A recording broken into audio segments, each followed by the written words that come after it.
இதனை மாற்ற வேண்டும் என்று எண்ணம் வந்தது. நலிந்த நெசவாளர்களின் வாழ்வை மேம்படுத்திடவும் கனவு இருந்தது. மகளிர் சுய உதவி குழுவில் உள்ள என் உடன்பிறவா சகோதரிகளுக்கும் ஒரு நல்ல வேலை வாய்ப்பை ஏற்படுத்தி தரவும் இயங்கினேன்.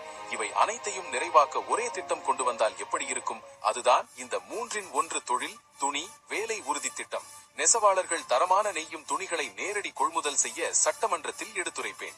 நான் பொறுப்பேற்ற பிறகு நெசவாளர்களின் வாழ்வாதாரத்தை மேம்படுத்தும் வகையில் பள்ளி மாணவர்களுக்கான சீருடைகளையும் மருத்துவமனைகளுக்கான தலையணை மற்றும் பெட்ஷீட்டுகளையும் நெசவாளர் கூட்டமைப்பின் மூலம் உற்பத்தி செய்து அந்த துணிகளை மகளிர் சுய உதவி குழுக்கள் மூலம் ஆடையாக்குவேன்.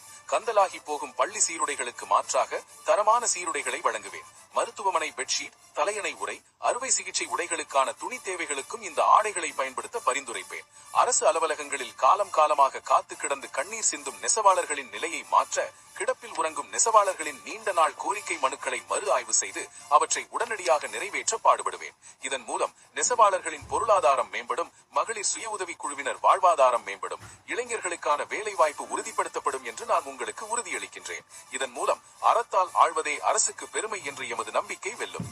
ஒன்றை சொல்கிறேன், எதுவும் தெரியாது என புறக்கணிக்க தமிழக வெற்றி கழகம் ஒன்றும் கத்துக்குட்டி இல்லை. அனைத்தையும் கற்றுக்கொண்டு செயல்படுவதற்கான காலத்துக்காக கைகட்டி கடமை செய்ய காத்திருக்கும் பேரறிவு கொண்ட இளையோர் கூட்டம் இது. நம்பி வாய்ப்பளியுங்கள், வாக்களியுங்கள் நமது விசிலுக்கு. நான் உங்கள் கே. ஆனந்த் மோகன்.